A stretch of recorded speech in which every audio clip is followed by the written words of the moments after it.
இங்க ஒரு சுகாதாரத்துறை அமைச்சர் இருக்கார், தமிழ்நாட்டில் சுகாதாரத்துறை அமைச்சர். எப்ப பார்த்தாலும் பத்திரிகையில் செய்தி, ஊடகத்தில் செய்தி, மாரத்தான் ஓட்டம் ஓடுறதுக்கு தான் அவருக்கு சரியா இருக்கு.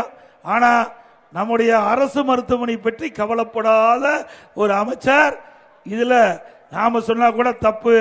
ஆனா திராவிட முன்னேற்ற கழகத்தினுடைய கூட்டணியில் அங்கம் வைக்கின்ற கம்யூனிஸ்ட் கட்சியினுடைய பத்திரிகை தீ கதிர், அந்த பத்திரிகையில போன மாசம் வந்த செய்தி, இந்த பத்திரிகை தேதி 11/7/2025 அன்று ஒரு இந்த திருச்சி மாநகரத்தில் இருக்கிற மருத்துவமனை பற்றி மிக மிக கேவலமா எழுதியிருக்கிறாங்க. அதிமுக ஆட்சியில், அனைத்து இந்திய அண்ணா திராவிட முன்னேற்ற கழக ஆட்சியில் இந்த மருத்துவமனை சிறந்த முறையில் பராமரிக்கப்பட்டு மக்களுக்கு உரிய முறையில் சிகிச்சை அளிக்கப்பட்டது. தற்போது கடும் அவலத்தில் இந்த மருத்துவமனை உள்ளது.